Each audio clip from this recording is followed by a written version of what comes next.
안녕하세요. 유시민입니다. 생각보다 일찍 대통령 선거가 찾아왔습니다.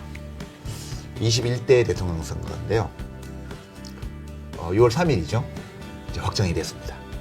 그래서 저희 노무현 재단에서 특별한 손님 두 분을 모셔서 이제 우리 나라 걱정을 함께하는 특집 대담을 마련해봤습니다. 이 윤석열 대통령이 비상계엄 선포하고 나서 122일 만에 파면이 되었고, 대한민국은 이제 새로 또 출발해 볼 수 있는 기회를 맞았습니다. 우리 앞에는 지난 3년 동안 엉망으로 헝클어져 버린 그런 문제들이 놓여 있는데요. 바로잡는 것이 쉬운 일은 아닌 듯합니다. 그래서 어떻게 무엇을 어떤 순서로 바로잡아야 할 것인가, 이 문제를 고민해 보기 위해서 두 분 모셨는데요. 먼저 저는 이분을 40년 동안 독자로서 알아왔습니다. 도올 선생님 모셨습니다. 어서 오십시오. 감사합니다. 그리고 21대 대통령 선거 민주당의 경선 후보죠, 이재명 의원님. 네, 어서 반갑습니다. 오세요. 그 의원이란 명칭이 좀 색다르네요. 이게 이제 대표가 아니시니까. 처음 들어봅니다. 대표가 아니시니까 후보라고 부르기에는 아직 좀 경선이 시작이 안 됐고. 예비 후보입니다. 예비 후보. 그래서 이제 의원으로 네. 호칭하겠습니다. 먼저 뭐 우리가 지난 넉 달 동안 무슨 일을 겪었는지는 우리 모두가 다 알고 있습니다. 소회가 어떠신지 먼저 도올 선생님. 요번 이 사건은 아주 우리 역사의 저 그 깊은 구석의 이 문제들이 그냥 이렇게 노출돼서 이제 앞으로 우리가 좀 잘하면은 깨끗하게 우리 역사가 그 세탁된다 그럴까, 그 완전 뒤바뀌는 진정한 어떤 의미에서 그 동학임 얘기하는 개벽의 시작이다, 이렇게 느껴져요. 개벽의 시작이다.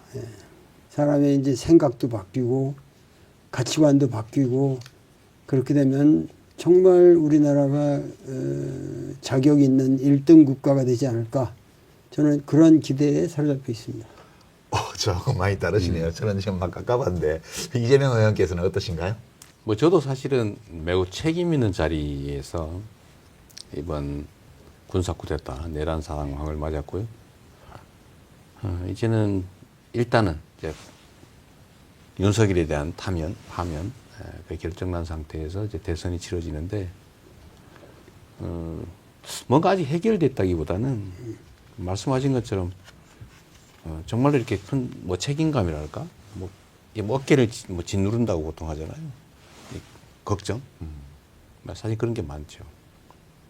또 개인적으로 보면 아직 그 뭐라 그럴까요, 뭐 꿈속 같지는 않고 뭔가 만화 속 같은 느낌? 너무 황당무계하고요. 약간 비현실적으로 약간 느껴지고. 비현실적인 그런 느낌이 꽤 들기도 합니다. 도올 선생님이 굉장히 기대를 안고 지금 상황을 보고 계시다고 그래서 제가 여쭤봐야 될 것 같은데, 저는 사실 약간 암담했거든요. 왜 암담했냐 하면, 우리가 거시적으로는 민중이 역사의 주인이다, 국민이 나라의 운명을 결정한다, 이렇게 또 뭐 정치를 하려고 국민이 합니다, 이런 말씀 평소에 하세요. 근데 그렇긴 한데, 그래도 우리가 헌법에 따라서 대의민주주의 체제를 하고 있고, 또 직업관료제를 두고 있고, 나라 운영과 관련된 문제를 일상적으로 다루는 사람들은 사회학자들이 파워 엘리트라고 말하는 그 사람들이잖아요. 네. 근데 지금 보면 대통령은 군대를 동원해서 국회를 해산하려고 그랬고, 네. 헌법재판소는 그 권한대행이 헌법 위반을 했는데도 중대하지 않아서 그냥 괜찮다고 얘기를 하고, 그 권한대행들은 헌법을 무시하고 헌법재판소의 결정도 깔아뭉개면서 마음대로 하고, 언론인들은 내란 세력한테 마이크 쥐어주고, 군인들은 그 불법적인 지시를 시킨 대로 하고, 경찰도 마찬가지고. 네. 나라의 중요한 중대사를 결정하는 일을 해온 정치, 경제, 군사 분야의 그 소위 말하는 파워 엘리트, 권력 엘리트들이 이렇게까지 헌법에 무지하고 헌법을 무시하고 오로지 자기 이익만 챙기고 이런 모습을 본 것 같아서, 저만 그런 게 아니고 정말 무슨 희망이 있냐 이 나라에 라고 말하는 분들도 계시거든요. 근데 저는 그것 때문에 좀 암담한데, 선생님은 희망적으로 말씀하셔서 우리나라에 지금 파워 엘리트라는 말을 쓰셨는데 그 엘리트가 아니죠, 그 사람들이. 엘리트답지 못한 거죠. 그거는 엘리트가 아니고 옛날에 엘리트라고 하는 거는 예를 들면 안동 지역의 퇴계라든가 그 지방 사람들의 모든 가치관을 관리하면서 그 문화를 이끌고 가는 어떤 그 공동체의 중심 역할을 하는 사람들. 저쪽 우도에는 뭐 저 조남명이 있고 뭐 누구 예. 이런 식으로 해서 그게 형성됐던 건데 지금 파워 엘리트라고 그러는 사람들은 현실적인 권력을 가지고 있는 것처럼 보이지만 실상은 사실 그 시험 좀 잘 본 사람들이거든요. 그리고 그 권력을 가질 하등의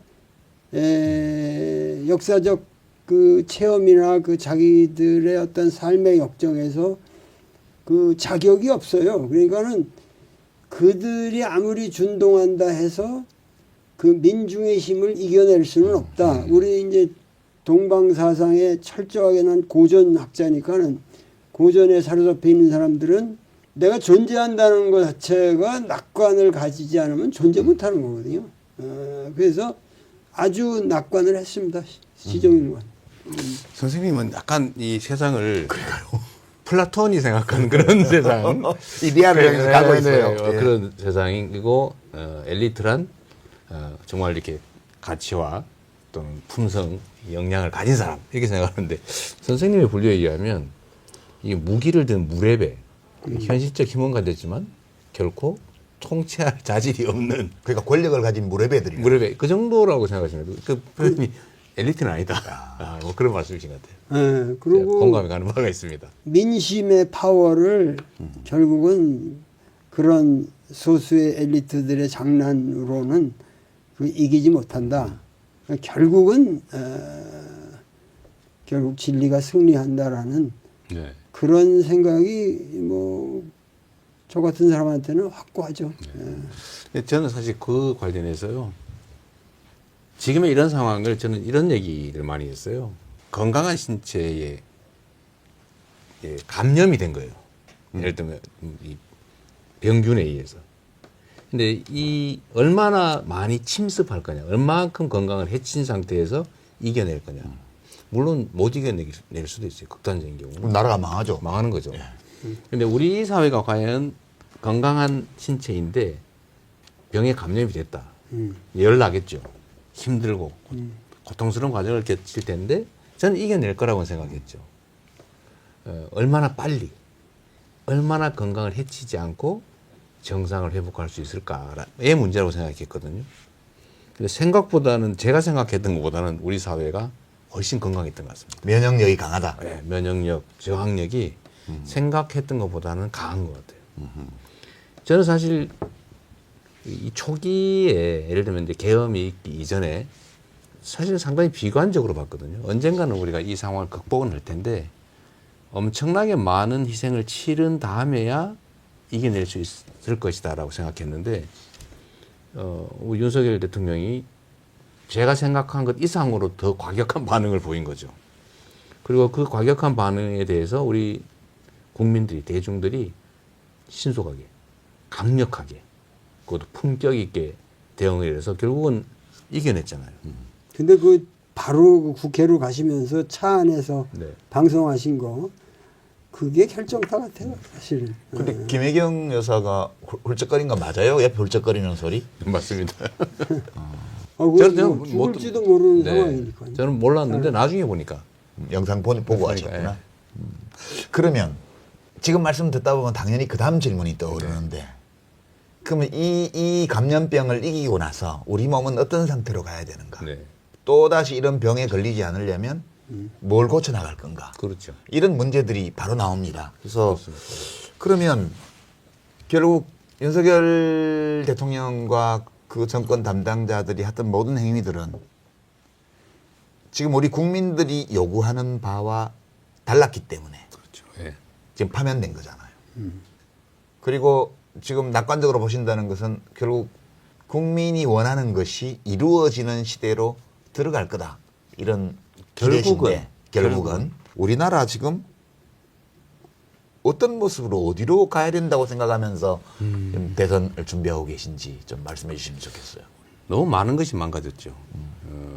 경제 시스템도 망가졌고요.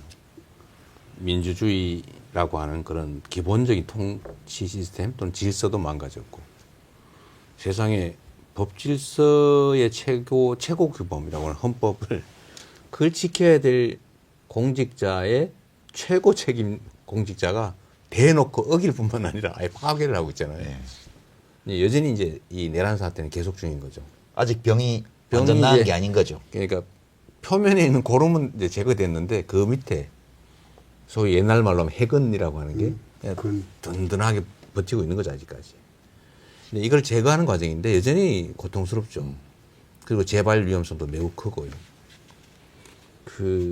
지금 극렬하게 저항하지 않습니까? 예. 안 보이지만 엄청난 저항이 있는 거예요. 근데 결국은 이겨낼 텐데 저는 우리 국민이 그런 힘이 있다고 봐요. 다만 우리의 대응 정도에 따라서 치러야 될 대가, 그 기간, 또 훼손의 정도 이게 다를 거다. 근데 저는 희망적으로 보는 것이 정말 우리 국민들은 위대하다는 생각을 자주 해요. 또 경험도 했고, 보통은 이렇게 한번 당하면 그 열패감이 생겨가지고요 후퇴하거든요. 공포에 포기하죠, 공포 때문에. 근데 우리는 도전하잖아요. 저는 남태령이라고 하는 그 아주 상징적인 공간, 그 시간을 보면서 딱 떠오른 게, 트랙터 왔던 날 밤. 네, 그날 밤 그게 딱 우금치고개 생각이 나더라고요. 제가 표현도 그렇게 했지만 결국 우리 국민들은 동학군은 못 넘었지만 결국 현재 우리 국민들은 그 저항을 뚫고 그 반역을 뚫고 제자리 갈 거다. 그리고 그런 준비도 돼 있고요. 근데 이게 지금은 완전히 망가진 건 아니어서 경제 시스템, 그러니까 사실 경제 개혁을 해야 되거든요. 또 새로운 길도 찾아야 되고요. 그래서 저는 그 중에서도 사실 문화 콘텐츠 영역이 우리의 정말 큰 장점이라고 봐요. 그 출마 동영상에 이 영어 쓰는 거에 대해서 또 나무라는 분도 계시는데 저도 별로인데. K 이니시어티브. 네. 그러니까 이제 한국이 주도하는. 주도한다 네. 그런 뜻인데 그렇습니다. 그걸 약간 광고 카피처럼 그렇게 쓰셨던데 네. 이제 거기서는 아주 압축해서 말씀하셨는데 그 말을 선택을 잘하셨다고 생각하는 게 그 대학에 나오는 치국 그 수신제가 치국 평천하 그러면은 네. 대통령이 되는 건 치국까지고 예. 네. K 이니셔티브가 이제 평천하. 네. 예, 평전화. 평천하. 그럴 수 있겠네요. 그때 K 이니셔티브의 주체는 뭐 정치가가 아니라 이 민중 국가 네. 대한민국이라는 이 국가가 전 천하의 하늘 아래 모든 국가의 모범이 모범이 되는 되는 거죠. 예. 모델 표준이 되는 그래서 겁니다. 그게 이건 대학에 나오는 이 구절이구나. 평천화. 평천하. 그러니까 우리 국민들이 집단적으로 해낸다는 거죠. 그렇죠. 예. 근데 저는 그 중에서도 예를 들면 우리가 뭐 기술이든지 뭐 산업이든지 이런 것들을 우리가 세계를 제패할 수는 없는데 저는 그래서 김구 선생이 정말 위대한 사람이라는 생각이 드는 거예요. 그 어려운 시절에 대한민국이라고 하는 이 어쩌면 소국이잖아요. 이 소국이 가야 될 길. 우리가 무력이나 부 이런 것들로 세상을 제패하지 못하겠지만 우리를 지킬 정도만 된다면 그 다음은 문화로 세계를 이끌어갈 수 있다. 그 먹고 살기 어려운 시절에 말이에요. 근데 무학의 테러리스트가 그런 멋진 말을 그런 주장을 해설이 없다고 주장하는 분도 계시잖아요. 그분이 계시죠. 예. 우리는 대학교 때 그걸 읽으면서 이 양반 너무 나이브하다. 너무 낭만적이셔. 낭만적이지. 지금은 그 소위 이제 요즘 유행하는 말로 소프트 파워. 예를 들면 경성 파워야 우리가 하드 파워. 할 수 없겠지만 제가 이번에 있잖아요. 홀딱 속았수다니까 복삭 속았수. 그걸 보고 제가 엄청나게 많이 울었는데 정말 그 제가 아무리 참으려고 해도 그 공감이라고 하는 거를 벗어날 수가 없더라고요. 그 보편적인 감정이죠. 인간에게. 네, 근데 그건 너무 잘 만든 거예요. 그래서 이게 우리 이제 문화의 힘인데 어쨌든 우리가 그런 영역들의 것이 많다. 그 중에 하나가 저는 지금 전 세계가 민주주의의 위기를 겪고 있잖아요. 그렇죠. 기본적인 사회 질서가 파괴될 불안감을 가지고 있는 거예요. 그걸 파괴하려는 세력들도 있고요. 지금 우리가 했던 것처럼. 근데 이걸 우리가 이겨냈잖아요. 전 세계가 아마도 오부 저런 나라가 다 있어. 저게 가능해? 진짜 그렇게 생각해도 돼요? 도울 선생님? 우리가 이거 이번에 한 거? 아, 이거는 제 딸도 저 토론토에 아주 정교수로 있는데 나한테 메일을 항상 보내오면서 대한민국이 정말 위대하다. 네. 국제적으로 평가가 상당히 높다. 그래서 우리가 여태까지 분단을 거치면서 이렇게 고생을 했는데 그런 보람이 느껴진다고 그래요. 그래요? 저는 이래서 K 민주주의 이것도 그냥 하나의 사건이 아니고요. 아 이런 게 가능하다는 거야? 라고 하는 걸 전 세계에 보여준 것 같고요. 아마 전 세계에서 모델로 저는 대한민국의 사례를 찾을 것 같습니다. 권력자의 진위 쿠데타를 어떻게 이겨내는가? 그렇죠. 그것도 무혈의 그 그렇죠. 우승으로 평화롭게. 저는 위대한 정말 역사의 일부라고 봐요. 실용주의라는 말을 네. 많이 쓰셨는데 그 핵심적인 단어로 사람들이 오해가 많은 것 같아요. 저 사람이 너무 실용적이라는 말을 경박하게 쓴다 이런 식으로 생각하는데 사실은 그 실용주의라는 것의 실용이라는 게 실제로 유스풀하다. 네. 쓰임이 있다. 기능이 있다. 그러니까 진리의 가치 기준이 그것이 우리 사회에 그리고 정말 백성들의 모든 사람들의 행복을 증진시키는데 유스풀하다. 네. 이러면은 진리로 받아들이겠다. 그러니까는 윌리엄 제임스도 그런 말을 했지만 참이기 때문에 유용하고 유용하기 때문에 참이다. 그런 말이. 그러니까 그 말을 좀 더 과감하게 쓰실 필요가 있어요. 실용주의가 정말 필요한 겁니다 지금. K 이니셔티브 관련해서는 저 개인적으로 논평하자면 몇 가지 사례가 있는 것 같아요. 우리가 전체적으로 아직 소프트 파워 면에서 세계를 선도하는 건 아닌데, 저 나라 뭐야? 라고 사람들을 놀라게 한 게 최근에 3번 있는데, 네. 첫 번째는 코로나19 글로벌 팬데믹 때 그렇죠. 예. 한쪽에서는 중국처럼 봉쇄 정책으로 강압적으로 해서 어느 정도 성공을 거둔 나라가 있었고 되게 민주주의 하는 나라들이 대부분 방역에 실패했습니다. 네. 근데 한국은 강압적 조처 없이 정부와 시민이 협동해서 그 아주 치명률이 높은 시기에 대유행을 막아내고 치명률이 아주 낮아진 다음에 이제 면역이 되도록 네. 이거 성공한 나라잖아요. 그때 굉장히 한국을 이 세계를 놀래킨 게 하나 있었고요. 두 번째는 이제 뭐 K-팝이니 네. K-드라마니 하는 이런 문화산업 이게 대중적인 문화예술 작품들이에요. 이게 사실 폭삭 속가수다 같은 경우도 그 역사와 문화가 전혀 다른데도 그 가족 간의 애틋한 사랑과 서로를 위해주는 그런 어떤 행동과 그 감정의 교류와 이런 것들로 전혀 다른 문화권 사람들까지도 이렇게 끌어들이는. 그러니까 옛날에 왜 가장 민족적인 것이 가장 세계적이다 이런 말, 그 뭔 말이야 이랬는데 네. 굉장히 우리 스타일로 했는데 전혀 그렇죠. 다른 문화에 가닿는 이런 거 있었고요. 그다음에 이번에 대통령의 친위 쿠데타를 무혈로 좌절시키고 다시 헌법 절차에 따라서 평화적으로 합법적으로 복구해 나가는 이 과정. 이제 이런 게 몇 가지 사례인데 이런 건 그렇다 치더라도 지금 우리 국민들은 되게 제일 고통스러운 게 경제 문제예요. 그래서 지금 선생님이 실용주의, 실용 이 문제를 말씀하셨는데 그러면 그거를 이재명 의원께서 되게 강조하실 때에는 이 문제에 대해서 지금까지 좀 정부에서 접근하던 방식과는 좀 다르게 하겠다. 네. 이런 의지가 들어있는 거죠. 그렇습니다. 예. 그럼 한번 좀 뭐부터 어떻게 해야 될까요? 이거 지금 어느 정도 심각하다고 보세요? 일단은 사람들의 삶이라고 하는 게 정말 먹고 사는 게 중요하잖아요. 그 아주 뭐 일상적으로 쓰는 말로 등 따시고 배부른 게 최고 아닙니까? 물론 이제 그 수준들은 좀 다를 수 있죠. 근데 지금은 최소의 생존이 위협받는 시기가 됐어요. 근데 그게 우리 사회의 총량이 부족해서 그러냐, 부의 총량, 기회의 총량이 부족하냐. 사실 과거보다 어느 때보다도 사실 많은 시기잖아요. 네, 편중돼 있는 거죠. 결국은 편중된 거죠. 그리고 정치라고 하는 거는 저는 그런 생각을 합니다. 예를 들면 특정 정치인의 이념과 사상을 실험하는 곳이냐, 그건 아니죠. 그건 아니죠. 네. 그건 무책임한 거죠. 그건 무책임한 거죠. 근데 결국은 세상 사람들의 삶을 지금보다는 좀 더 낫게, 더 낫게 만드는 게 사실 정치의 역할이고, 그러니까 정치는 기본적으로 실용적일 수밖에 없는 거죠. 이상적인 거는 뭐 예를 들면 혁명이나 이런 것들을 기획할 수도 있지만 그래갖고 잘 안 사실은 되는데 잘 보통. 안 되죠. 잘 안 되고 그리고 실패하면 어떡할 거예요. 네.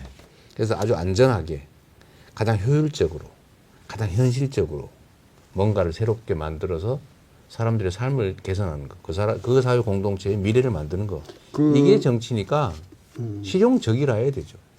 그 우리나라의 아주 그 고질적인 편견이랄까, 또 우리 진보 세력이라고 그러는 사람들의 또 부족함도 물론 있겠지만은, 뭐 우파래야 경제가 흥한다. 경제는 보수가 잘해 이런 거요. 경제는 보수가 잘한다. 그 가짜 전설입니다. 그게 진짜 가짜거든요. 네. 이건 진짜 가짜 맞습니다. 그 정말 머리를 합리적으로 정의롭게 쓰는 사람들이 리더십을 장악할 때 반드시 국민들의 부가 증가합니다. 맞습니다. 그러니까는 어떠한 그 획일적인 무슨 블루프린트를 제시하기 전에 그 리더십에 올바른 그 의가 있으면은 이 정의감이 있고, 그리고 공자도 그랬잖아요. 적은 거를, 불안과 적은 거를 내가 걱정하는 게 아니라 환불균이다. 그게 고르지 못한 것을 걱정하는 거다. 그리고 정치라는 게 딴 게 아니고 그냥 바르게 하면 되는 거다. 네. 그 바르다는 말 자체가 아주 깊은 내용이 있겠지만은, 그런 것을 두고 볼 적에 이념의 시대는 지나갔다. 네. 왜냐면 이념이라는 거는 이 머리 쓰지 못하는 놈들, 이거 그냥 뻥꾸라들이 이념을 말하는 거거든요. 뭐 누구 빨갱이다 그러면은 그냥 그걸로 내용 아무것도 없어요. 거기에 대한 구체적으로 제가 왜 빨갱이냐를 제시하는 그 빨갱이 적발자는 없어요. 그러니까는 그런 사람들이 경제를 한다. 이걸 그 사람들 머리에서 경제가 제대로 될 수가 없죠. 그래서 저는 그 조순 선생하고 상당히 친하게 지냈는데, 네. 그 과거에 그 양반이 원래 한화학의 대가예요. 아주 서구적인 경제학의 대가이기도 하지만 우리 한학의 율곡 특히 아주 대가입니다. 그 양반이 나보고 얘기하는 게, 선생님 경제라는 게 잘 모르겠다고, 그 경제학 공부를 좀 제대로 해야겠다고 그러면 그 양반이 항상 하는 말이, 경제라는 거는 사람들이 그 영어의 에코노미로 생각하는데, 경제라는 거는 그 경세재민이야. 경세재민이니까 나라를 제대로 바른 위치에 세우고 백성들을 그 삶에서 도탄에서 구해주면은 그게 바로 경제야. 그러면서 항상 말씀하시던 게 기억이 나요. 그러니까 그야말로 이 경제 문제라는 거는 이 정치적인 그 어떠한 정의감을 가지고 있고 진보적인 생각을 가진 사람이 리더십을 장악하면 반드시 잘 되게 돼요. 그래서 선생님 그 하도 이념 이런 거 좋아해서요. 저도 이념 그런 거 하나 보시나 무슨 리즘을 들고 나오셨어요? 그래서 제가 그래서 먹사니즘. 네, 먹사니즘은 근데 좀 약간 좀 없어 개념이 보이죠? 좀 좁지 않나요? 좁죠. 그죠? 먹고 사니즘의 이제 준말인데 먹사니즘. 기능적이고 물질적이고 네. 그렇다고 우리가 정의했는데. 그래서 약간 물신숭배 같은 느낌? 잘사니즘으로 바꿨습니다. 잘사니즘이 있잖아요. 그 화이트헤드가 아주 대단한 철학자죠. 20세기. 예, 철학자이고 수학자이고 뭐 대단한 분이죠. 대단한 예. 분이죠. 그 양반이 인간의 이성의 기능은 세 단계가 있다. To live, 사는 거. 그 다음에가 to live well, 잘 사는 거. 잘 사는 거. 그 다음에 to live better, 더 잘 사는 거. 그런데 이성이라는 게 수학적인 머리 기능이 아니라 인간의 삶을 총체적으로 이렇게 증진시키는 거, 잘 사는 거. 근데 여기 그 잘사니즘인가? 네, 목사니즘, 잘사니즘. 잘사니즘은 보면서 이거 저 화이트헤드 말 같은데 나는 그런 느낌이 들었어요. 그 나중에 더 잘 산 인정으로 가야 돼. 더 잘 사는 야정. 제가 그 출처를 솔직히 밝히면요. 네. 인터넷 사이트에 보면 먹고 사니즘이라는 말이 있습니다. 옛날부터 있었어요. 있었어요. 먹고 사니즘. 그래서 한 글자 뺀 거예요. 먹사니즘이. 고자 뺀 거예요. 그런 줄 알았어요. 근데 이제 그걸로 부족해서 잘 먹고 잘 사는. 네. 잘 사니즘. 예. 근데 이제 잘 사니즘은 먹사니즘보다는 범위가 좀 넓은 것 같아요. 느낌상. 같이. 정확히 어떤 의미를 담았는지는 모르겠지만 먹사니즘이 그냥 아주 기본적인 거를 얘기하는 거라면 네. 잘사니즘은 약간 인문적인 보통 우리가 인문적이라고 말하는 그런 가치가 좀 들어가 있는 그런 제가 그래서 느낌이. 그 구분을 했는데요. 먹사니즘은 채소 생존에 관한 거예요. 기본. 그렇지. 기본 뭐 생존에 기본, 관한, 그, 네, 기본 화이트 생존에 관한 그래요. 거고, 예. 네, 기본 생존에 관한 거고, 그래서 고통 없는 삶, 약간 기능적이고 물질적인 거죠.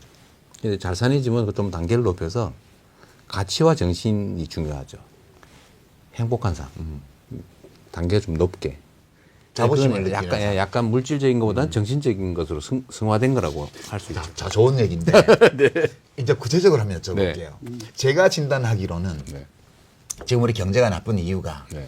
이제 미시적으로 작은 문제들도 많지만 대통령은 거시경제를 운영하는 사람이 네. 기본적으로 그러면 지금 보면 우선 수출이 엄청 안 좋아요. 그렇습니다. 뭐 이제 작년에 무역 흑자 났다고 그러지만 그 수입이 줄어서 흑자 난 거고 수입이 줄면 그 다음 시기에 수출이 또 더 줄어요. 우리가 구조가 그렇게 돼 있어서 이거 하나 있고요. 두 번째 내수가 부진합니다. 지금 그게 제일 35개월 문제죠. 이상 계속 내수가 지금 마이너스거든요. 세 번째는 이 부자 감세 해줘가지고 균형 재정한다고 그랬는데 엄청 적자가 나가지고 이제 나라 빚이 세수 결손도 나고 100조가 늘어났어요. 예, 재정 적자가 엄청나게 지금 커졌습니다. 불경기라서 국세 수입은 안 느는데 안 그래도 그걸 감세를 여러 가지 방식으로 시행령으로 해주고 뭐 이래가지고 지금 세수가 예측했던 것보다도 몇십 조씩 해마다 적게 났습니다. 이 세 가지가 제일 큰 문제인데 지금 우선 수출 안 되는 거는 정부가 지 맘대로 할 수 있는 건 아니지만 외교하고 관계가 있는 것 같고요. 그렇습니다. 두 번째 이제 내수가 안 좋은 거는 불경기인데 정부 지출이 줄으니까 더 그런 것 같고 세 번째는 정부 지출이 줄은 이유가 이게 부자 감세 때문에 불경기를 더 악화시키는 문제 이게 세 개 있는 것 같아요. 대충 맞습니다. 예. 그죠? 이렇게 진단하시죠. 그러면 우선 뭐부터 제일 먼저 손댈 수 있을까요? 대책은 원인에서 그냥 나오는 거죠. 이 중에서 예를 들면 대외 여건은 우리 마음대로 쉽게 고쳐지지 않아요. 그러니까 국제 질서가 지금 통째로 바뀌고 있기 때문에 그걸 우리 힘으로 뭐 바꿔가지고 갑자기 경제 용토를 늘리거나 대외 여건을 개선하는 게 쉽지는 않습니다. 근데 사실은 큰 문제와 작은 문제가 있을 때 작은 문제가 많이 쌓이면 큰 문제가 되는 거예요. 그렇죠. 그게 내수 문제입니다. 내수는 지금 상태에서 상당한 정도 교정할 여력이 있어요. 지금도. 근데 안 하는 거죠. 그 되게 위험한 게 그런 거잖아요. 책 한 권 보면 제일 위험하다면서요. 책 한 권 읽은 사람이 제일 위험하다. 제일 위험하죠. 아예 안 읽은 사람보다 훨씬. 네, 안 그러니까 읽으면, 이 윤석열 대통령이 그 밀턴 프리드만 선택할 자유 그거 한 권밖에 안 읽었잖아요. 그건 제가 모르겠는데 제가 이 자리 그 말하기 참 그렇고 하여튼 자유의 이름으로 네. 사실 자유와 방치를 구별해야 되잖아요. 방임, 방치. 근데 실제로 시장이 방치돼 있어요. 정부가 완전히 손을 떼버렸습니다. 이게 마치 그게 진리인 것처럼. 근데 시장과 분리된 정부, 정부와 분리된 시장은 없는 거예요.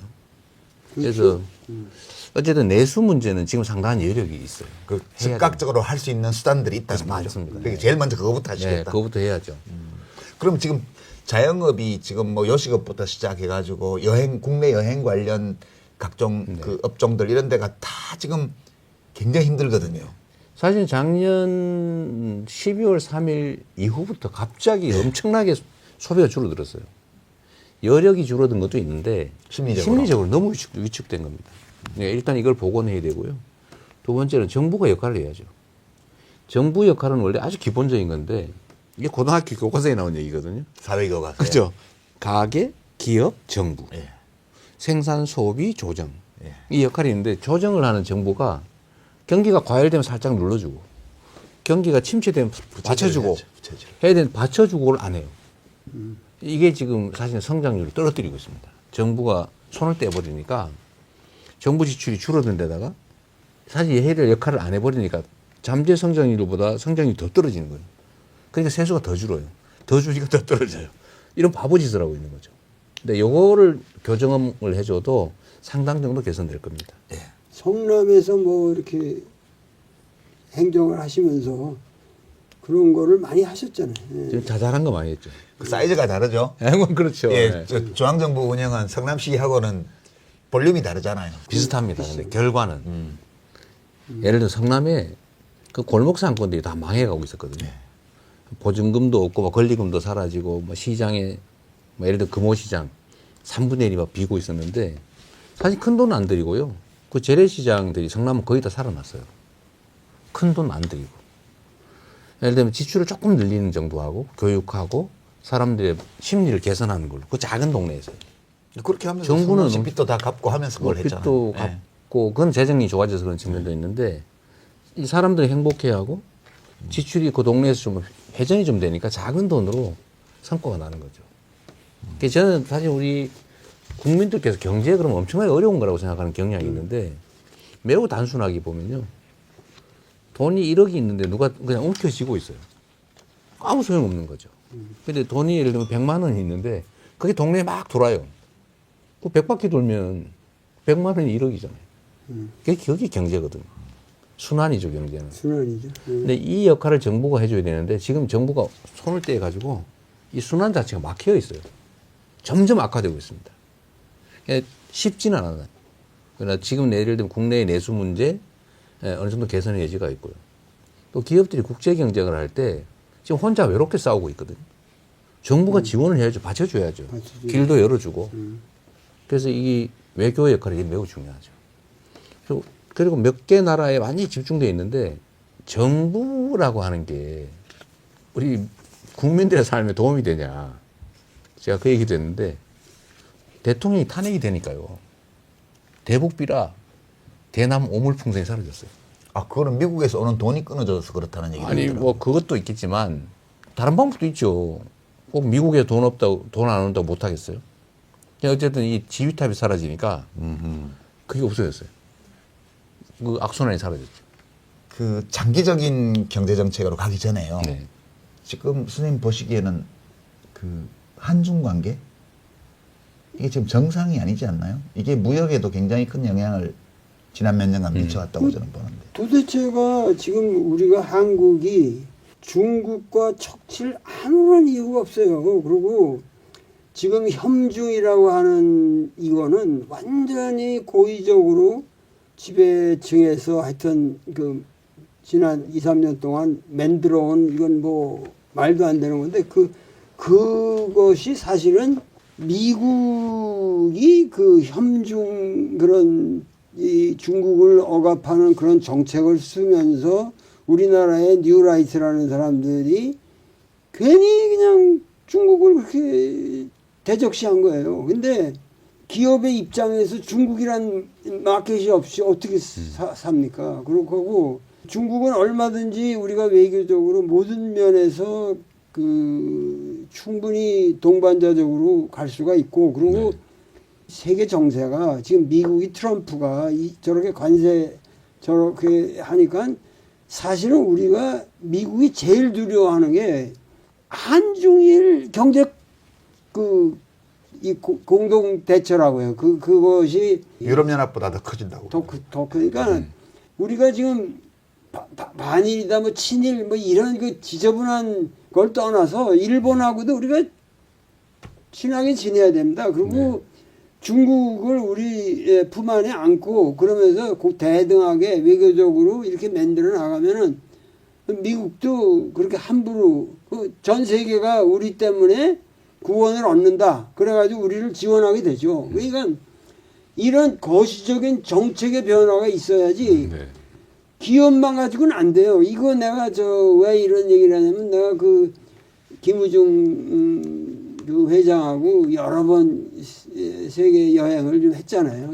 그거 글도 쓰시고 그러셨어요. 재밌었습니다. 그때도 얘기가 그 경제라는 거는 그냥 하여튼 물리고 서큘레이션이다. 그걸 돌리려면 이 나같이 노동자처럼 부지런히 댕기면서 만나고 그냥 하면서 계속 노력을 해야 된다. 가만히 앉아서 되는 게 아니다. 그렇죠. 그러면서 어떻게든지 우리 이쪽 동아시아의 경제 블록을 만들어서 나가야 된다. 그래서 자기가 그 당시 김일성도 그때는 살아있을 때니까 김일성도 가서 만나고 일본 수장도 만나고 중국에 계속 노력을 했거든요. 이 문제 어떻게 보세요 지금? 특히 한중 관계, 한일 관계 이런 거요. 매우 어렵죠. 네. 사실은 이제 과거하고 달리 최근에는 진영 대결이 너무 커졌습니다. 근데 하나 우리가 참고할 거는 미국이 중국에 대한 공세 작전, 대결 작전을 펴는 것처럼 보이죠. 그렇죠. 그렇죠. 하고 있죠. 네. 그럼 그게 다냐? 사실은 우리가 안 보이는 데에서 협력을 해요. 필요한 부분은 또 협력을 한다고. 협력, 경쟁, 대결이 사실은 일상적으로 같이 이루어지고 있어요. 근데 우리한테 보이는 건 대결 국면만 보이죠. 그것만 하라고 그러죠 우리 보고. 또 그런 것도 있죠. 네. 그런 거 한국시켜가지고 하고. 네. 그러나 어쨌든 대결 국면이 좀 강하기 때문에 우리가 이거를 깨겠다는 생각을 하기는 실제로는 어려워요. 네, 우리의 상황이. 그래서 한미 간 협력은 저는 매우 중요하다고 보고요. 왜냐하면 우리의 이 토대 비슷해요. 이게 부인할 수 없어요.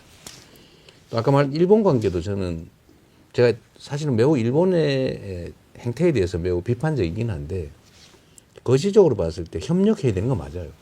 서로 손해예요. 그러니까 이거는 좀 분리 대응을 좀 하자. 과거사 문제, 또 뭐 독도 문제 이런 것들, 그 싸우는 거 싸우고.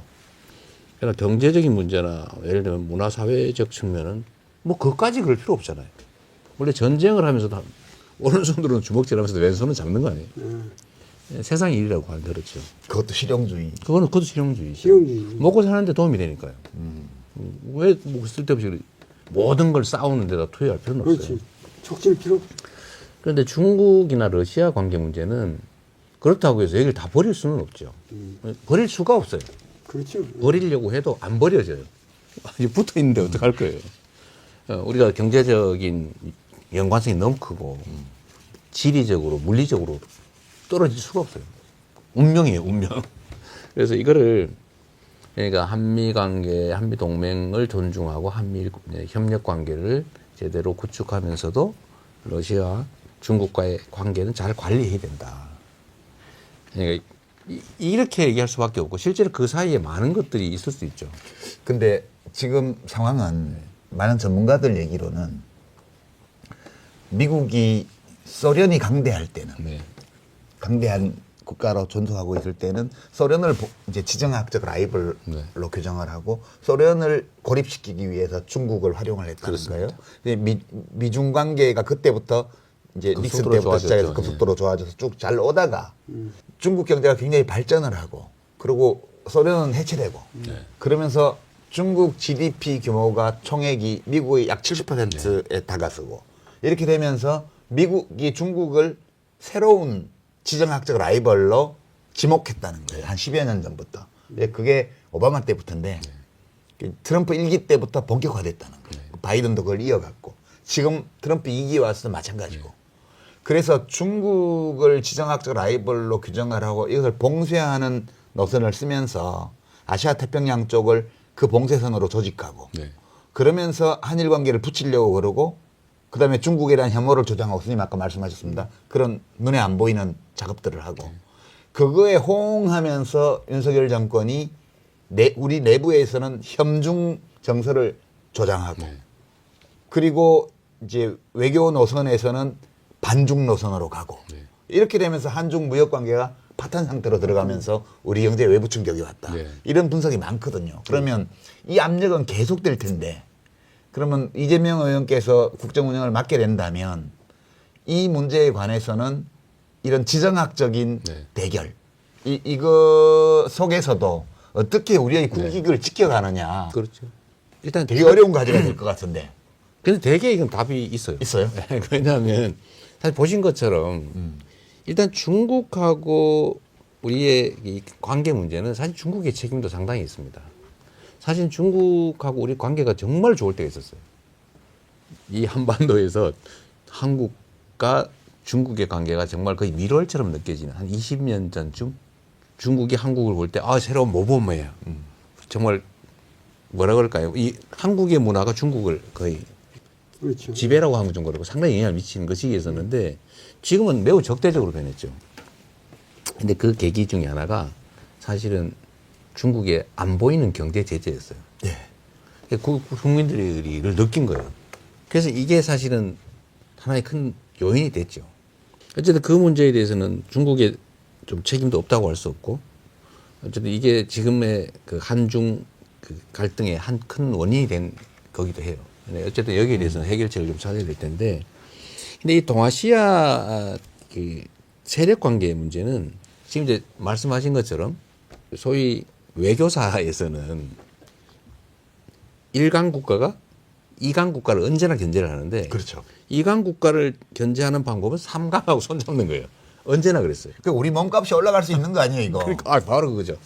그러니까 이 우리나라처럼 지금 뭐 러시아, 일본, 뭐 미국, 하여튼 이 중국, 이 모든 강국이 이렇게 직접 와닿아 있는 나라가 없잖아요. 그러죠. 예. 그러니까 지정학적으로 어떤 이 국제관계에 거의 그 피봇 아주 축 노릇을 할 수 있는 나라인데, 춘추전국 시대처럼 뭐 정나라라든가 노나라든 약소국이라도 그 외교관계 책사들을 동원해서 그렇게 해가지고도 유지를 했단 말이에요. 합종연행으로. 네. 합종연행으로 국력이 약해도. 근데 지금 우리나라는 지금 경제력으로도 뭐 10대 강국이고 군사적으로도 이게 7등쯤 한다고 7등쯤 하는 5위입니다. 5위로 오히려? 올랐어요. 예. 그러니까는 외교적으로도 이거 강국이 될 수가 있어요. 우리 약한 나라 아니에요. 그러니까는 5대 공사 강국입니다. 예. 앞으로 되시면은 뭐냐면 배짱이 있어야 된다 우리가. 아까 드렸던 말씀 마저 드리면 어쨌든 미국 입장에서는 중국 견제를 위해서 러시아하고 손을 잡기로 한 것 같아요. 그렇죠. 그리고 중국 봉쇄를 위해서는 북한하고 관계를 개선해야 돼요. 근데 이게 우리한테 기회 요인이죠. 사실은 우리가 남북 관계도 개선을 해야 되잖아요. 그렇죠. 지금 안 그래도 그 얘기 하려고 그랬는데. 지금 최악인데. 이 맥락에서 해야 될 거 그렇습니다. 아니에요. 그렇죠. 그러니까 사실은 미국은 북한하고 관계를 개선할 거예요. 그 길로 갈 수밖에 없어요. 왜냐하면 미국이 북한의 쓰임새를 최근에 와서 발견한 거 아니에요. 그렇습니다. 예. 지금 국제 정세가 미국과 러시아가 가까워지고 러시아와 북한은 특수관계고 특수관계가 됐죠. 예. 우리 윤 정부가 너무 심하게 하는 바람에 너무 가까워졌어요. 우리한테 매우 위협 요인이 됐죠. 그러나 어쨌든 북한에 대해서 미국은 관계 개선을 할 거고 중국을 견제하기. 견제하기 위해서.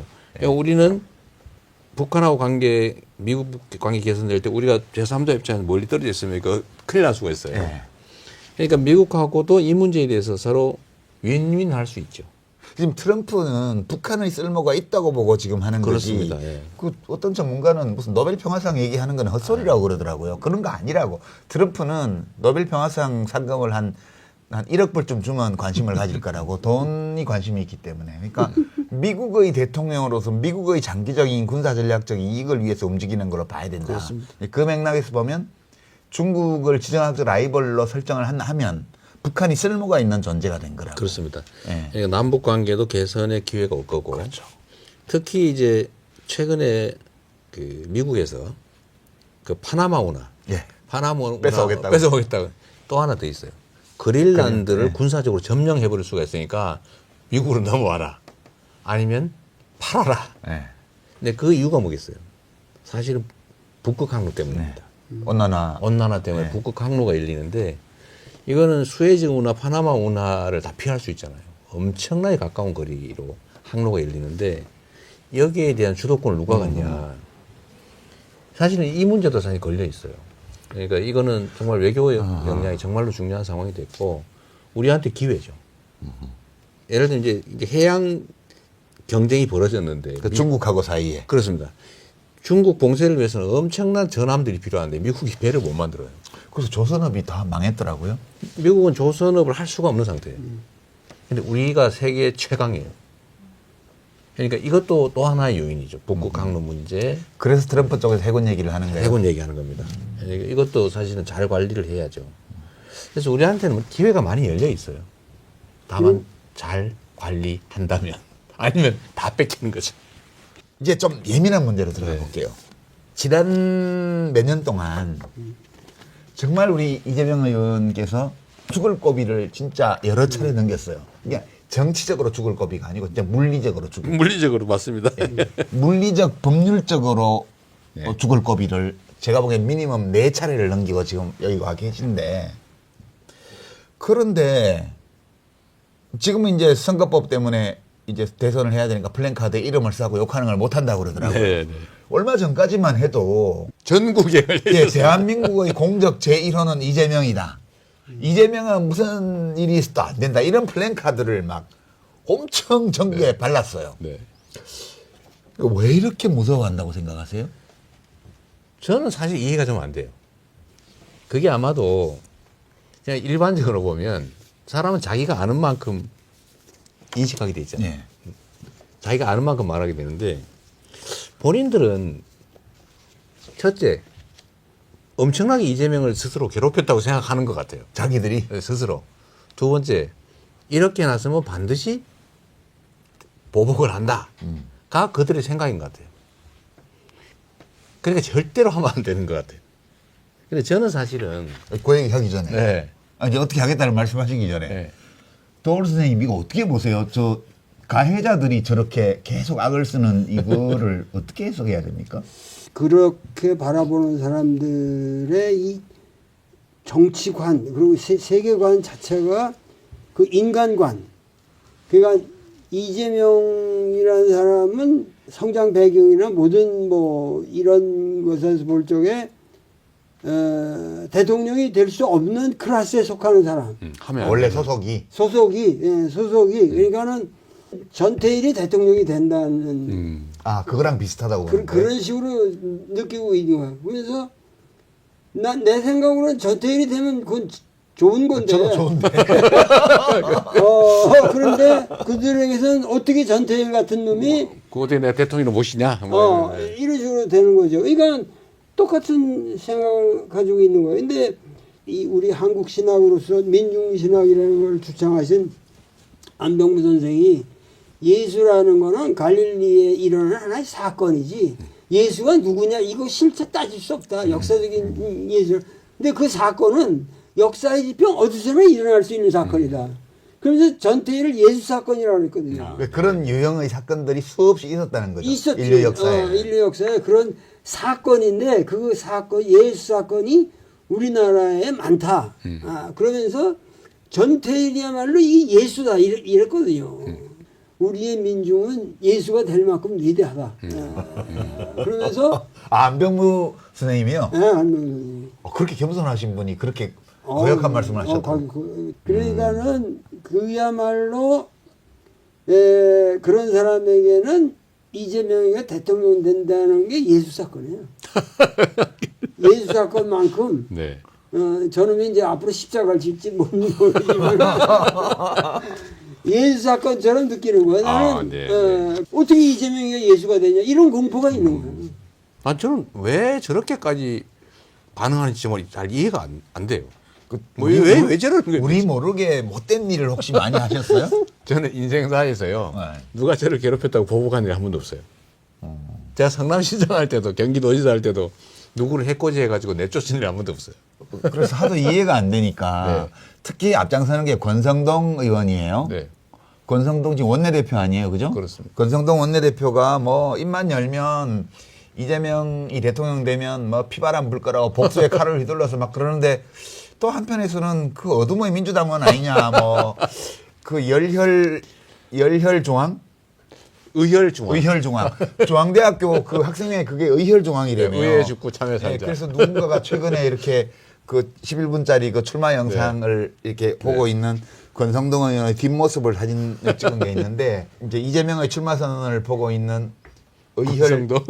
어둠의 민주당은 의혈중앙 자꾸 그렇게 해서 이재명을 더 띄워주고 있는 게 아니냐 권성동이. 얼마 전에 어록집도 하나 내주셨죠. 예, 뭐 망언집이라고 했는데 명언집이더만요. 명언집 아니었어요? 예, 그 망언집이었어요 원래. 저도 처음에 보자마자 아니 왜 원래 민주당에서 이런 거 만들어야 되는데 왜 국힘당에서 이걸 만들었지? 그러니까 이게 이렇게 하는 이유는 우리하고는 보통 사람들하고는 어떤 가치 판단의 기준이 네. 지금 거꾸로 서 있는.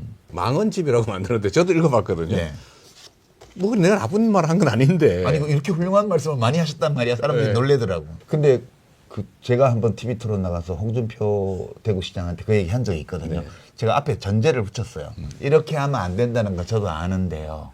민주당에서 누군가가 대통령이 되어서 윤석열 대통령이 이재명 대표한테 한 거하고 똑같이 맞아요. 그 말씀하시죠. 국힘당 주요 정치인들한테 해줬으면 좋겠어요.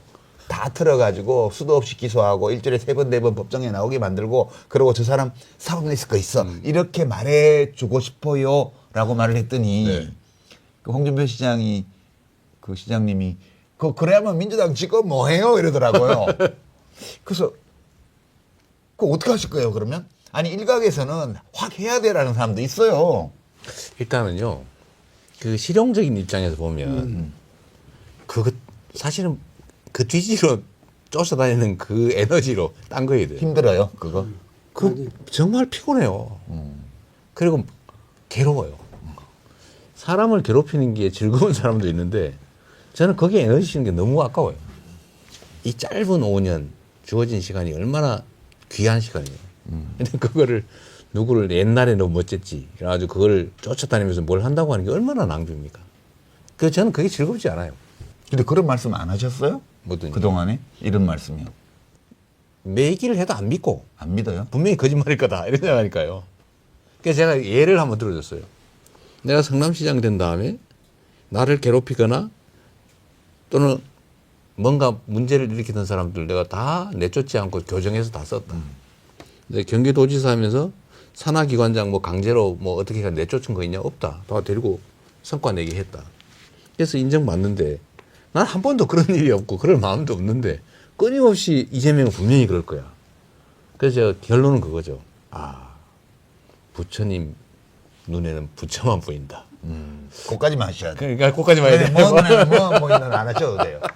그거 아닐까 그 생각이 들었어요. 선생님 어떠세요? 저는 도저히 이해가 안 돼서 여쭤보는 거예요. 왜 저러지? 그러게요. 그러니까 국민이 선택하는 거잖아요. 우리 사회에서 진짜 우리 이재명 의원님의 그 인생 이야기를 들어보면은 그게 자사전에도 나와 있고 그 고생을 한 그 도수가 그 보통 도수가 아니에요. 뭐 산업재해로 신체적으로 당하고 뭐 맨날 두드려 맞고 뭐 그런 가운데서 또 그 고시를 본다고 고생하고 뭐 하여튼 그 삶의 역정이 이건 드라마틱해도 이렇게 드라마틱할 수도 없고 그리고 나같이 좀 편한 가정에서 큰 사람의 입장에서는 더 끔찍하게 그게 공감이 와요.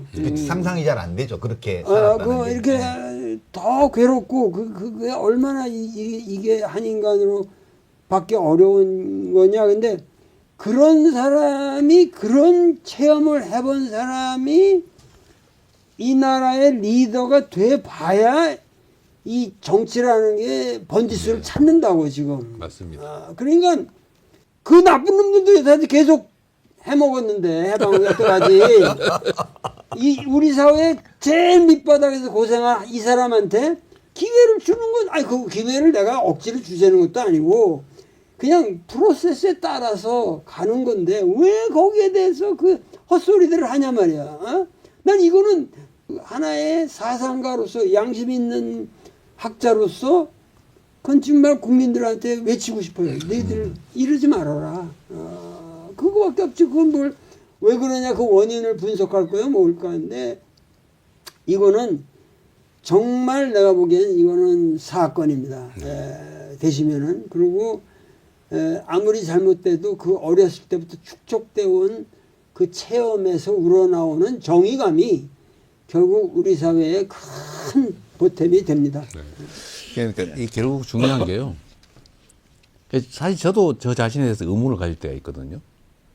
왜 사는가? 그 생각을 할 때가 있어요. 왜 안 하겠어요? 그런데 결론은 뭐였냐면 사람은 자신이 스스로 행복하기를 원하잖아요. 즐겁기를 원합니다. 자신의 삶에 의미를 네, 부여하려고 삶에. 하죠. 네. 네. 어떤 때가 가장 행복하냐? 저는 제가 뭔가를 해가지고요. 사람들이 그 결과 때문에 행복해하는 걸 보면 저는 행복해요. 그게 그러니까 제일 정치를 행복해요. 하는 거예요. 네. 그러니까 정치를 하시는 거예요. 너무 행복해. 예를 들면 제가 막 교육 가서 막 설득하거나 아니면 압박하거나 막 재정 지원하거나 해서 싹 정비를 했더니 거기 수백만 명이 가가지고 즐겁게 애들 지금도 데리고 사람들이 사진 찍어서 올려. 올려요. 그럼 네. 얼마나 더 행복해요. 그 옛날에는 막 그 닭죽 5만 원, 6만 원 주고 안 사 먹으면 계곡에 들어가지도 못해서 애들 데리고 쭈삣쭈삣 하던 그 수많은 가족들이 이제는 막 자유롭게 막 튜브 들고 가서 그 장면을 보면 얼마나 행복합니까? 그럼 근데 이런 것들을 사실은 각 영역에 있거든요. 강영영 예를 들면 몇십만 원 없애가지고 온 가족이 죽어버리자 이래가지고 떠나는데 제가 50만 원은 연 1% 이자로 조건 없이 빌려준다. 대신에 인터넷으로는 안 되고 와라. 네, 기본금융. 그럼요. 50만 원 빌려주. 그 때문에 정말로 고맙다. 우리 죽을 거 살았다. 이러는 걸 보면 진짜 행복하거든요. 그 500억인데 경기도 예산에서. 그 사람들은 그걸 모르는 것 같아요. 그 행복한 게 누군가를 괴롭혀가지고 막 이렇게 날리면 행복한지는 모르겠는데 저는 그게 안 행복해요. 그러니까 어떤 사람은 누구 감옥 보내면 행복한 사람이 있었어요. 맞아요. 옛날 옛적에. 옛날 옛적에 네. 어느 나라에 네. 누구 감옥 보내면 행복한 사람이 있었어요. 그런 것 같아요. 부부가 다 그랬던 것 같아. 근데 국힘당 분들은 이 방송 안 보실 거예요. 그러겠죠. 근데 누가 셔츠로 잘라가지고 이것도 올려서 자기도 모르게 볼 수가 있거든. 네. 그래서 제가 말씀드리는 거예요. 남을 괴롭혀서 그 사람 감옥 보낼 때 행복 안 하시대요. 우리 이재명, 정치인 이재명은 자기가 한 일 때문에 누가 행복해 하는 걸 보면 행복하시대요. 네. 누가 나 때문에 고통스러워 하는 걸 보는 거는 제가 괴로워요. 본인이 괴롭대요. 재미없어요. 네, 그러니까 그런 플랜카드 좀 그만 붙이고요. 그러니까 출마 선언할 때 이재명을 무찌르다 이런 얘기 좀 그만 좀 하시고 어떻게 국민을 행복하게 할 건지 얘기하시라고. 도대체 아무리 말을 해도 못 알아들으니 이해를 못하는 것 같아요. 이 일을 어떻게 하면 좋아요, 진짜? 아는 만큼 생각하는 거죠. 좋은 말씀이신데. 그래서 저는 설득하는 걸 포기했어요. 그렇죠. 설득해도 안 믿어요. 그래서 결국 보여줘야 돼요. 보여주려면 대통령이 돼야 돼. 돼야 돼. 먹어봐야 돼. 꼭 먹여봐야 돼. 그 사람들을 행복하게 하려면 대통령이 되셔야 되겠네. 그래서 저는 그 국회에서 많이 보잖아요. 네. 그 사람들. 제가 보면, 형님, 뭐 이렇게 하면서 저는 보면 반가워요. 네. 그리고, 좀 그만해. 이제 그렇게 하는데, 그럼 막 되게 멋져 보여요. 의열중앙도? 오열중앙도 엄청 멋져 보여요. 근데 제가 그 사람들한테 사실 비공개 자리에서 이런 얘기를 해요. 그 정치를 하면서 행복하세요? 나 행복하자고 하는 거 아니에요. 정치하는 당신이 행복해야 국민도 행복한데 행복해요 진짜? 내가 이렇게 물어봐요. 근데 엄청 괴로워해. 왜 괴로워하면서 그런 짓을 하고 있는 거예요. 자기도 행복하고 타인도 행복하고 국민도 행복할 길이 있거든요. 네. 좀 그렇게 할 수도 있지 않나요? 뭘 저렇게 해가지고 죽이겠다고 해가지고 그 괴로워합니까? 그러니까 그런 사람들은 그 모자라는 거지. 그 비열한 자기 보신. 그러니까 자기 보신이 그 비열한 방법으로밖에는 머리에 떠오르지 않는 거예요. 근데 선생님, 제가 이 의원님께는 안 여쭤볼게요. 이런 말씀 들으면 다 좋아할 텐데, 모범답안이고 좋은 말씀이에요. 근데 한쪽에서는 이번 내란 관련 그런 사람들, 뭐 범죄 저지른 사람들 윤 정권에서 완전히 이거 손을 봐야 된다 이거는 강력한 응징을 해야 다시는 이런 일 못하지. 또 좋게 넘어가면 또 그럴 거 아니냐 이런 말씀 하는 분들도 꽤 많이 있거든요. 단죄를 하는 문제하고 이제 용서를 해야 한다는 그런 게 있는데 저는 단죄를 하지 않으면 통합이 되지 않는다고 봅니다. 그렇기 때문에 단죄는 사회 통합을 위한 단죄예요. 네, 통합을 위한 단죄. 통합을 위한 단죄예요. 그러니까 복수를 위한 단죄가 아니고. 복수가 아니고 그래서 여기에 직접적으로 타의적으로 끌려 나온 뭐 군인이라든가 뭐 지휘관급에서 이런 건 뭐 대대적으로 과감하게 용서를 하고 그러고 아주 악의적으로 한 사람들은 사전 공모하거나 아주 나쁘게 하거나 이런 사람들은 철저히 단죄를 함으로써 우리 사회를 통합시킬 수가 있는 겁니다. 그걸 안 하고 가면은 우리나라는 정말 후진 국가가 되는 겁니다. 그런 게 살아 있습니다. 제가 전에도 했던 얘기인데 통합하고 봉합은 다른 거예요. 그냥 일단 무조건 꼬에 덮어놓는 이게 통합은 아니죠. 그렇죠. 예, 분명하게 진상은 가리고 가리고. 책임질 건 책임지고 또 그렇다고 해서 다른 이유 때문에 쓸데없이 뒤져가지고 괴롭히거나 이런 거 하면 안 뭐 돼요. 나올 때까지 터는 거 그런 거 하면 안 되죠. 절대 안 된다는 거. 형사처벌이라고 하는 게 두 가지 이유가 있는데 하나는 응보예요. 근데 복수죠. 복수를 대신해 주는 거예요. 나쁜 짓 한 만큼 대가를 치른다. 국가가 대신 복수해 주는 복수는 거죠. 그죠. 또 하나는 예방 효과예요. 반복하지 않게. 네. 예방엔 두 가지가 있죠. 그 사람이 다시 그 짓을 하지 않게 하는 거. 소위 특별 예방이라 그러고 세상 사람들이 보고 아 저러면 안 되는구나 하고 해서 다른 사람이 따라하지 않게 하는 거. 일반 예방. 이 예방과 응보 이 두 가지가 형벌의 목적인데 예방 효과도 없고 응보는 충분히 했다면 그건 말로 가둬놓고 괴롭히면서 사회적 비용을 지출하냐고요. 일반적으로 형사 사건으로 형사 범죄로 구금되어 있는 사람들에 대해서 네. 일반적으로 꼭 내란 법만을 말하는 게 아니고 네. 이제 그러면 이제 결국은 그러면 내란 사범은 어떡할 건데 이런 얘기가 나오는데 저는 이 내란 사범 문제는 사실은 군사 쿠데타 이거 다시는 벌어지면 안 되거든요. 그런데 사실 전두환 이 내란 세력에 대해서 우리가 그 사람은 수백 명을 죽였잖아요. 예. 아직도 그 사람이 지시한 군인들 때문에 총칼로 장애인 되거나 정신적으로 문제되거나 이런 사람 많이 살아있단 말이에요. 그런데 다시 군사 쿠데타를 시도했어요. 피해자가 아직도 살아있는. 살아있는데 이거를 그러면 충분히 책임을 못 지고 뭐 성공하면 좋고 성공 안 해도 뭐 얼마든지 다시 살아날 수 있네 이 생각을 하면 어느 나라처럼 쿠데타가 6개월에 한 번씩 벌어지는 상황. 볼리비아입니다. 볼리비아. 그리고 맨날 그러고 있잖아요. 예. 지금 192번째 일어났습니다. 200년 동안. 이게 말이 안 되잖아요. 네, 이런 상황은 막아야 된다. 그래서 이 사회의 근본 질서를 뒤흔들어서 국가를 위기에 빠뜨리는 이런 다시는 벌어지지 않게 예, 거기는 완벽한 대응책을 강구해야 된다. 책임을 물어야 될 사람에 책임을 대해서는 물어야죠. 확실하게 물어야 된다는 거죠. 그리고 자백하고 협조하고 하는 경우는 그건 또 진상을 밝히기 위해서라도 적정한 조치가 필요하겠죠. 어쨌든 그 과정이 필요하고요. 지금 민주당에서 쭉 검찰 개혁을 추진해 왔잖아요. 문재인 정부 때부터. 그리고 지금 대세는 검찰 조직은 합법적 행정기관인데 지난 윤석열 정권 아래에서 또 내란 국면에서 또 지금까지 수장부터 시작해서 범죄 조직처럼 행동하고 있다. 그래서 검찰은 개선의 여지가 없기 때문에 완전히 수사권과 이 기소권을 완전 분리해서 공소청으로 가야 된다. 이런 게 이제 정권 교체를 원하는 분들의 대세예요. 근데 아까 질문하고 관련해서 어떤 얘기가 있냐 하면 야 지금까지 민주당이 그렇게 해왔는데 저 이재명이 대통령이 되면 검찰개혁 스톱시키고 자기 말 들을 사람 검찰총장 꼽고 이렇게 해가지고 칼 들고 와서 다 죽이는 거 아니야? 네. 이게 있는 거야 내가 보기에는. 자기들이 그랬으니까. 예. 저는 검찰 수사권 문제는 어쨌든 기소하기 위해서 수사하게 허용해서는 안 된다. 원칙적으로. 그거 당연하죠.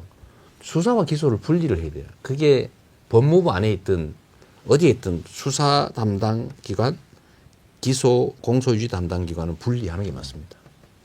당연히 그래야죠. 그러니까 수사기관끼리도 서로 견제해야 돼요. 그렇죠. 한 군데다 시켜놓으면 안 됩니다. 독점하면 안 돼요. 몇 군데를 저는 공수처를 대폭 강화할 생각이거든요. 지금 검사가 너무 없어요. 공수처 안에. 지금 임명을 권한 대행이 지금 8, 7개월째 안 안 하고 했잖아요. 말이 안 되잖아요. 몇 달째 그래서 지금. 인원을 막 줄여놓은 거죠. 그래서 공수처도 늘리고 예를 들면 지금 국가수사본부도 좀 강화하고. 독립성도 강화하고 역량도 강화하고 그다음에 예를 들면 뭐 기소청, 공소청이죠. 네. 공소청과 수사청을 분리한다고 하면 이것도 철저하게 분리해서 견제하게 하고 또 수사기관끼리 상호 견제를 하게 만들어놔야 됩니다. 서로 수사하게 만들어야죠.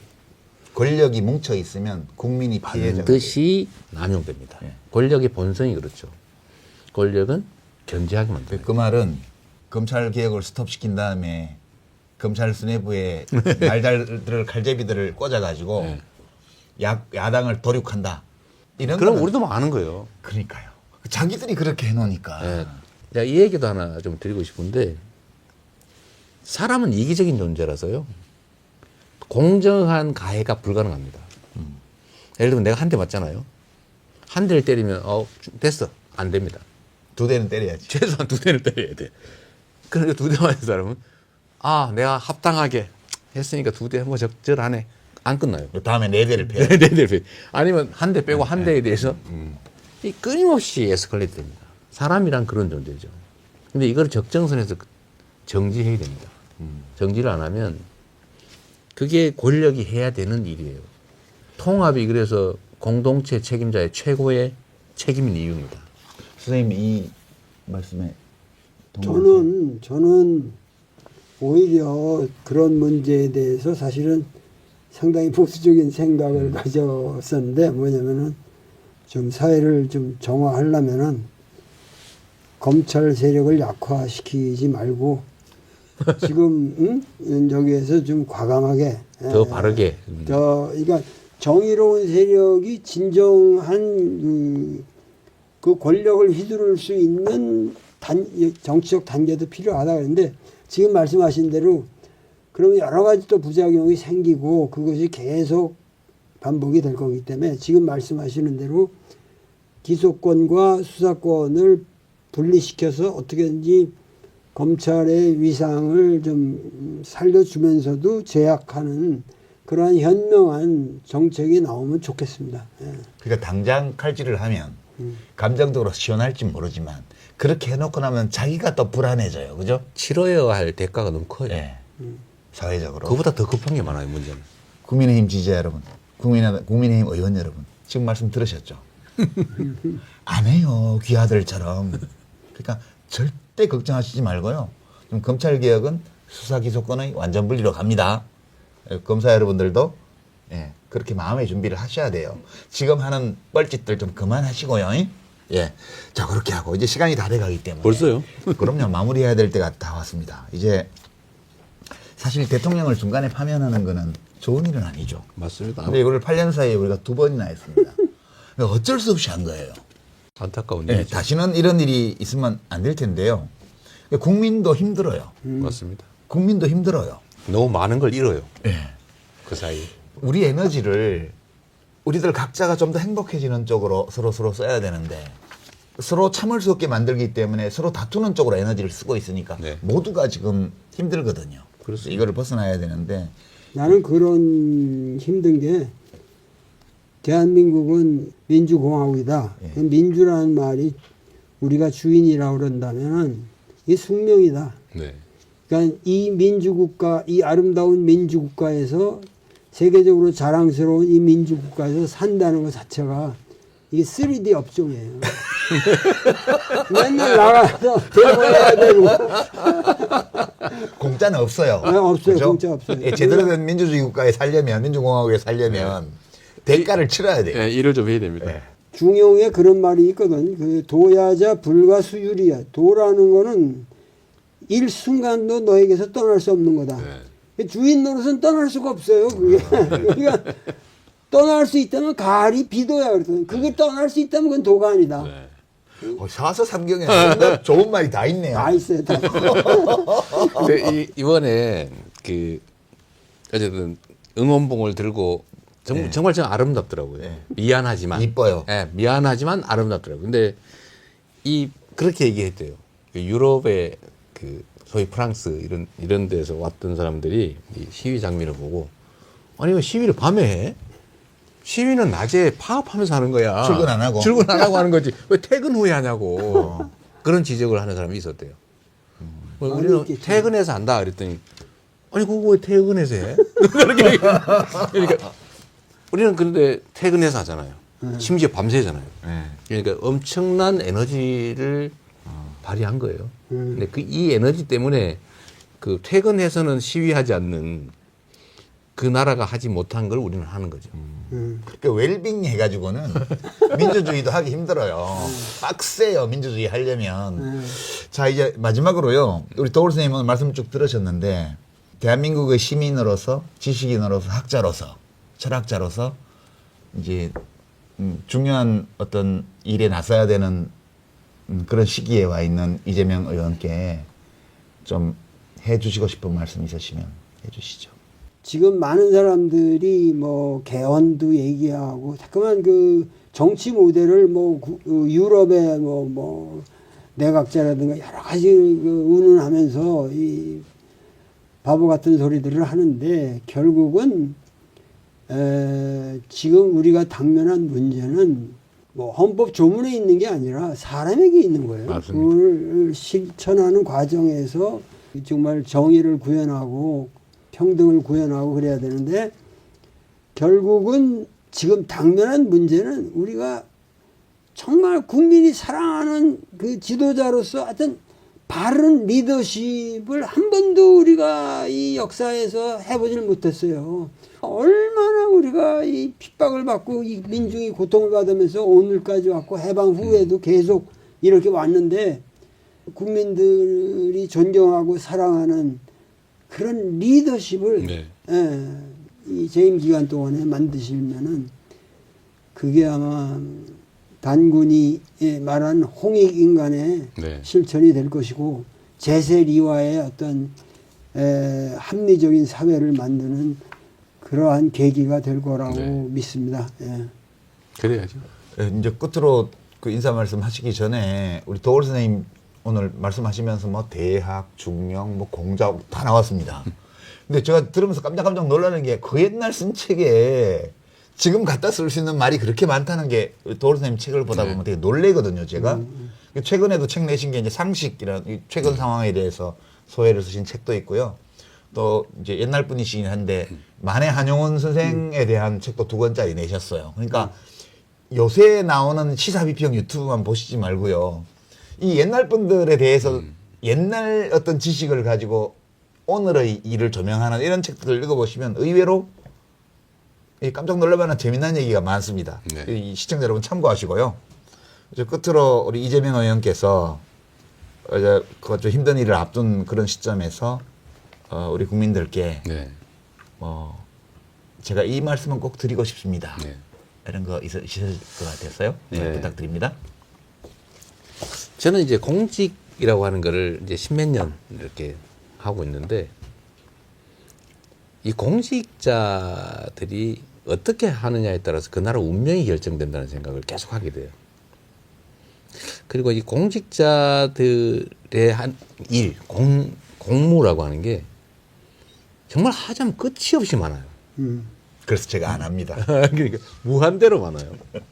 그런데 안 하자고 하면 아무것도 안 해도 돼요. 하기로 해서 뭔가를 최선을 다해서 만들어내면요. 그 성과라고 하는 게 상상 이상이에요. 비교하면 성남시장 일은 호미 정도, 도지사 일을 하면 쟁기 정도. 근데 대한민국의 일을 하면 거의 트랙터 정도가 돼요. 잘하면 얼마나 큰 변화를 만들겠어요. 그 짧은 시간이긴 하지만 저는 무지하게 짧다고 생각하거든요. 그 짧은 시간에 한 사람의 정성으로 그 대통령 한 시간의 가치는 5,200만 시간의 가치가 있잖아요. 5,200만의 우주에 영향을 미치지 않습니까? 그럼요. 예. 그 귀한 시간들을 정말 최선을 다해서 잘 활용하면 정말 큰 변화를 좀 만들어낼 수 있을 거라고 좀 믿거든요. 그래서 우리 국민들께서도 아유 뭐 정치 뭐 그놈이 그놈이야. 요즘 그놈이야는 좀 많이 사라지긴 했더라고요. 워낙 아니라는 게 네. 많이 드러났기 때문에. 근데 그렇게 생각하실 일은 아니고 정말 충직한 일꾼을 뽑아서 일을 열심히 잘 시키면 우리의 삶이라고 하는 게 정말 근본적인 변화가 올 수도 있다. 그렇죠. 네, 그런 기대를 좀 가져주시면 좋겠어요. 지금 비록 이제 어려운 시기이긴 한데 이게 또 기회이기도 합니다. 그러니까 변화를 만들어내려면 고통이 따라요. 그런데 위기 상황이 되면 우리 그 구성원들이 고통을 감내할 마음의 준비를 해요. 그래서 변화가 쉽습니다. 좀 걷어내야 되거든요. 새 걸 심으려면. 그러니까 지금은 정말로 좋은 기회예요. 우리가 고통 겪고 어려운 상황에 처해 있긴 하지만 그래서 오히려 기회일 수 있는 거죠. 저도 옛날에는 희망을 가지면 좋겠어요. 공부를 맨날 하니까 그 나 나름대로 정당화가 되잖아요. 내 삶에 대해서. 그래서 정치 얘기나 내가 공부하는데 좀 방해되니까 얘기하지 말라고 그랬는데 요새는 그런 말을 못 하겠더라고. 이걸 거치고 나서 네. 내가 지식인으로서 정치를 모른다. 나는 상관없다. 이렇게 말할 수 있는가. 그 순간에 그 양심에 가책이 오니까 네. 참여해야지. 뭔가 바른 발언을 해야지. 그래서 이번에 저도 많이 배웠습니다. 정말 대변화의 시기고요. 정말 더 나은 희망 있는 세상을 정말 만들 수 있어요. 이번이 기회입니다. 자, 이게 오늘 두 분이 이제 긴 시간 함께 해주셨는데요. 저는 우리 이재명 의원께서 하신 많은 말씀들 중에 기억에 나는 게 꽤 많은데 그 중에 하나가 이 공직선거에 계속 출마하는 이유가 휘두르고 싶은 권력을 찾아서 하는 게 아니고 일할 권한이 필요해서 기회, 예. 나에게 공직이라는 것은 권력이 아니고 일을 할 수 있는 권한이라는 거. 그게 굉장히 와닿았습니다. 저한테는. 그리고 그 권한으로 뭘 해서 누가 좋아하는 걸 보면 내가 행복하다. 되게 정치하는 사람은 되게 이런 취향을 가지고 있어야 정치에 적합하다고 저는 네. 평소에 늘 생각합니다. 이제 트랙터의 권한을 예, 뭐 가지시면 일을 더 많이 하시겠죠. 네. 판단에 따라서 다르겠습니다만 이제 홈이나 쟁기보다는 트랙터가 좀 낫겠죠. 네, 그런 생각도 좀 하면서 오늘 이 자리를 마치도록 하겠습니다. 자, 귀한 시간 내주신 두 분 오늘 특별 대담 나와주셔서 고맙습니다. 네, 감사합니다.